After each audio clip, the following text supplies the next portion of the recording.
wabarakatuh. Waalaikumsalam warahmatullahi wabarakatuh. Yang terhormat Bapak Kronil Hukum SPD MSC selaku dosen pengampu mata kuliah Pancasila dan teman-teman kelas D yang berbahagia.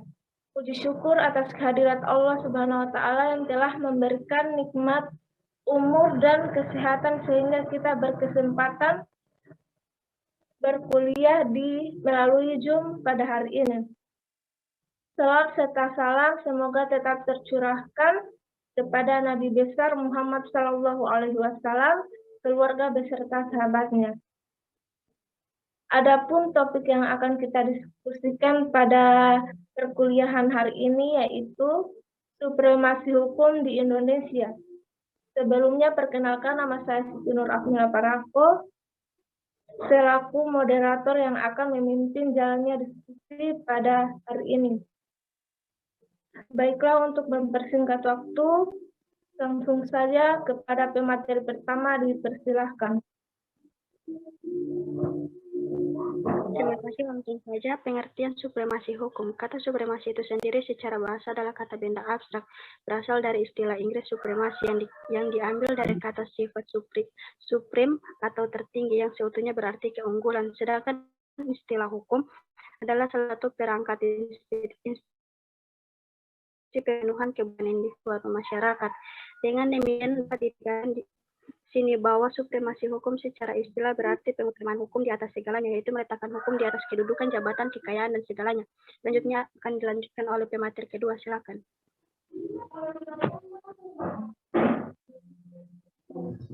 Baik, selanjutnya 2. Tujuan supremasi hukum. Supremasi hukum bertujuan untuk memberikan perlindungan masyarakat dari kesewenang-wenangan yang dilakukan oleh individu lainnya. Supremasi hukum juga menjadi jaminan kedudukan yang sama dalam hukum bagi setiap warga negara. Pada akhirnya, hal tersebut dapat menciptakan keamanan dan kenyamanan dalam berkehidupan, berbangsa, dan bernegara. Selanjutnya akan dilanjutkan materi ketiga. Baiklah, terima kasih. Selanjutnya, sejarah hukum pidana di Indonesia. Adapun sejarah hukum pidana bagi bangsa Indonesia perlu dikemukakan secara tahapan kronologis perjalanan sejarah bangsa, yaitu dimulai hukum pidana sebelum zaman penjajahan. Selanjutnya, hukum pidana pada masa penjajahan Belanda, lantas hukum pidana pada masa pendudukan Jepang, kemudian hukum pidana pada masa Republik. Selanjutnya.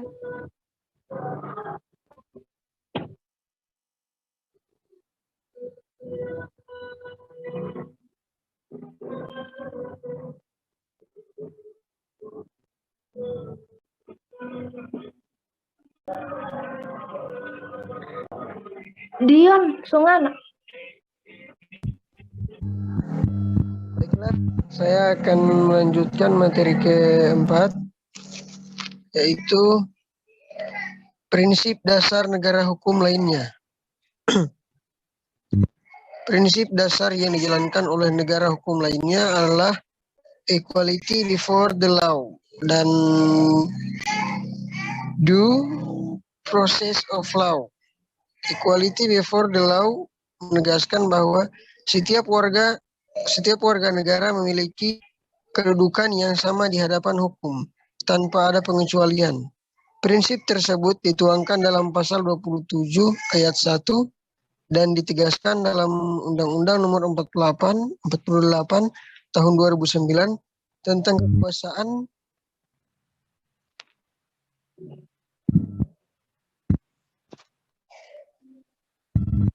kekuasaan kehakiman, tepatnya pada pasal 4 ayat 1. Berdasarkan pasal tersebut, pengadilan mengadili menurut hukum dan topik membeda-bedakan orang. Sementara itu, due process of law biasa digunakan dalam sistem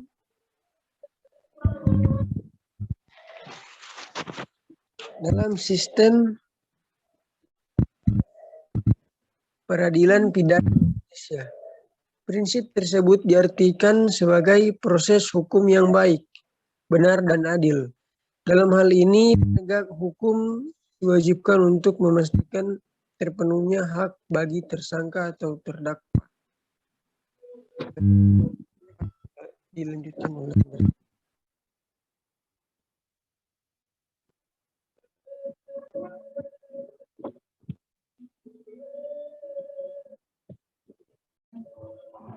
Izin moderator. Izin moderator. Dipersilahkan. Perkenalkan, nama saya Amelia Yope. Saya ingin bertanya, bagaimana cara menegakkan supremasi hukum di Indonesia? Sekian dari saya kembalikan ke moderator.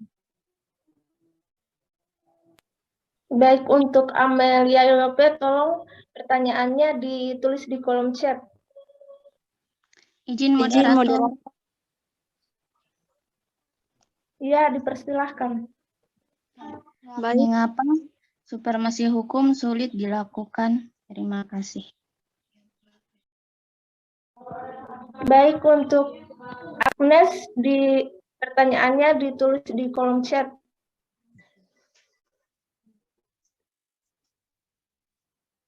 Izin moderator. Ya, dipersilahkan. Baik, saya akan memberikan pertanyaan kepada kelompok 5, yaitu jelaskan apa yang dimaksud dengan supremasi hukum dan berikan contohnya. Baik, untuk Cindra Inaku, tolong pertanyaannya ditulis di kolom chat. Baik, untuk kepada teman-teman, berikan kesempatan atau waktu kepada pemateri untuk menjawab atau mencari pertanyaannya yang diberikan oleh kalian. Izin moderator. Ya, dipersilahkan. Saya akan menjawab pertanyaan dari Amelia Yope dengan pertanyaan, bagaimana cara menegakkan supremasi hukum di Indonesia? Jawabannya itu ada 5. Yang pertama, adanya hukum yang mengatur bagaimana anggota masyarakat dapat menikmati hak asasinya dengan damai.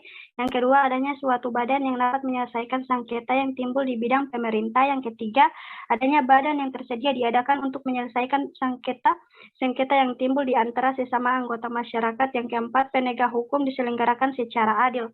Yang kelima, didasarkan oleh musyawarah bersama dan pendapat rakyat. Saya kembalikan ke moderator. Baik, terima kasih. Untuk Amelia Yope, apakah jawaban yang telah diberikan oleh Siti Fauziada A diterima atau masih ada sanggahan? Baik, terima kasih atas jawabannya. Jawabannya saya terima. Saya kembalikan ke moderator. Baik, terima kasih. Untuk pemateri masih ada sisa 2 pertanyaan lagi. Dipersilahkan untuk menjawab pertanyaan. Izin moderator. Ya, silahkan. Baiklah, saya akan menjawab pertanyaan dari Agnes Nusi. Dengan bunyi pertanyaan, mengapa supremasi hukum sulit dilakukan? Jawabannya adalah penyebabnya antara lain. Pertama, rendahnya kualitas hakim, jaksa, polisi, dan advokat. Kedua, tidak diindahkan prinsip the right man in the right place. Ketiga, rendahnya komitmen mereka terhadap penegakan hukum. Keempat, tidak adanya mekanisme penegakan hukum yang terintegrasi, baik dan modern. Kelima, kuatnya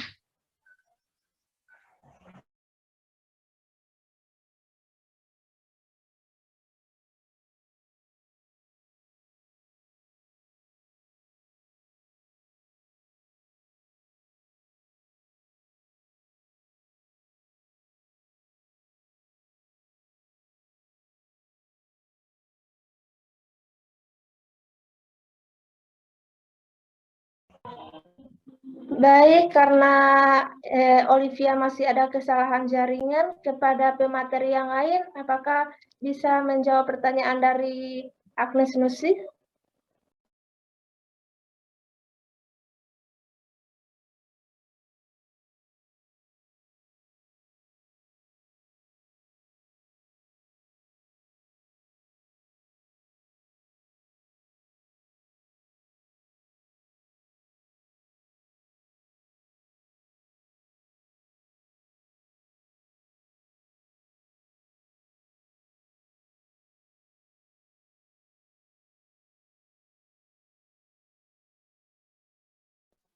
Izin Izin moderator. moderator. Ya, dipersilahkan. Saya ingin menambah jawaban dari siapa tadi itu? Olivia yang akan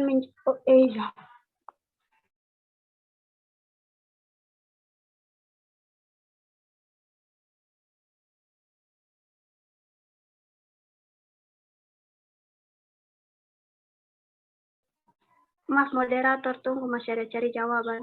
Ada tak kembali kok.